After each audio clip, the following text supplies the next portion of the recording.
ছবি দেখতো না, শুধু মাছটা।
বাজার এখনো ঠিক হয় নাই।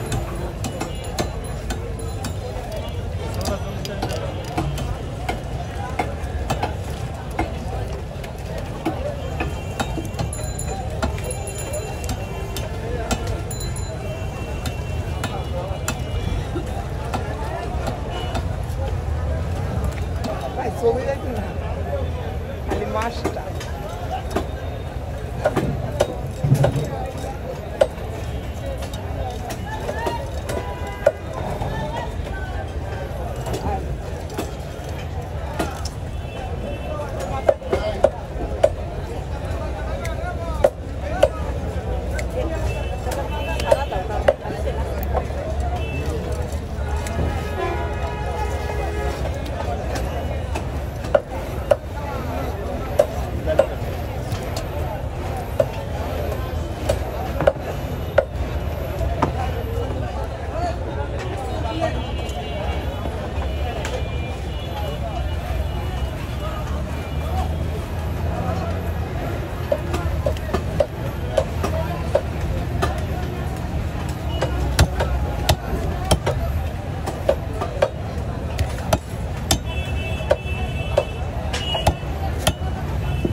এটা কইছে এখন গেলে পরে মেলার আগে আর যাইতো না, ওইটা কইছে আমার।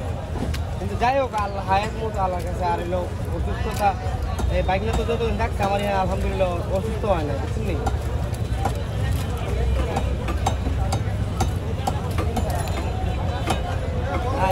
একটা জিনিস কি আপা, অনেক মানুষ তো অসুস্থ হয়ে যায়, যেমন আমরাও মাঝে মাঝে অসুস্থ হয়ে যাই।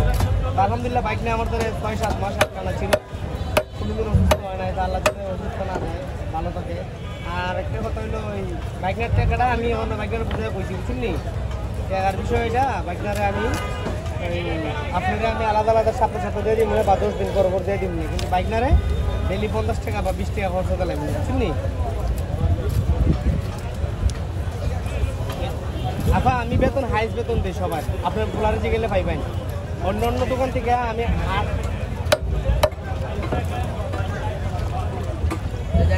সমস্যা নাই। শুনুন, আমার কথা হলো না না আপা, আমি পোলা বানের বেতনটা সব জায়গায় 7,000 বা 7,500 টাকা, আমি দিই 8,100 টাকা। এরপরে আরেকটা কথা হচ্ছে অন্যান্য যে ডিউটি আমার এখানে আরো কম আলহামদুলিল্লাহ। আর একটা বিষয় হলো আমি বাড়াই দিব অবশ্যই বাড়াই দিব, কিন্তু বাইক না কইতে নামছি 2000 লোকের মেয়ে আমার লোকে যারা ডিউটি করছে এরা আরো যে 500-1000 করে নিচ্ছে। আবার আইবেলা গাড়ি ভাড়া দিচ্ছি, গাড়ি ভাড়া খেলতে নিচ্ছি, গাড়ি আমি নিজে হিসাব করে নিয়ে।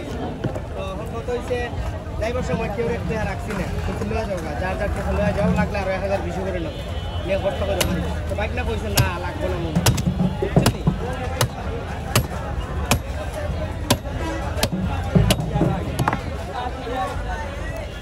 না অগ্রিম টাকা বড় কথা না, আপনি লাগলে আমার তো গেলে অফার জানেন অনেক সময় টাকা থাকে না, অনেক সময় ব্যবসা করি না, ব্যবসার ক্ষেত্রে অনেক সময় হাতে টাকা থাকে না। আবার যে সময় আসে এই সময় হাই দিয়ে টাকা দেবেন নেই কথা বলবেন। তবে আলহামদুলিল্লাহ একটা নিশ্চিত থাকবেন, কোনোদিন টাকা বাঁচবো না, যে টাকা পয়সা বাঁচবো না, এবং কোনোদিন আমার দোকানের মধ্যে কোনোদিন এগুলো বন্ধ হইব না। আমি যদি চেষ্টা রাখতে পারি, ভালো রাখতে পারি, তত ভালো রাখবো, কারণ আমি যেভাবে থাকি এইভাবে রাখবো। এখন আমি যেখানে অন্য অন্য ওই খোলা মাঠে খাওয়ান, কারণ অন্য অন্য মাঝে আমি হাইট দেখাওয়াই।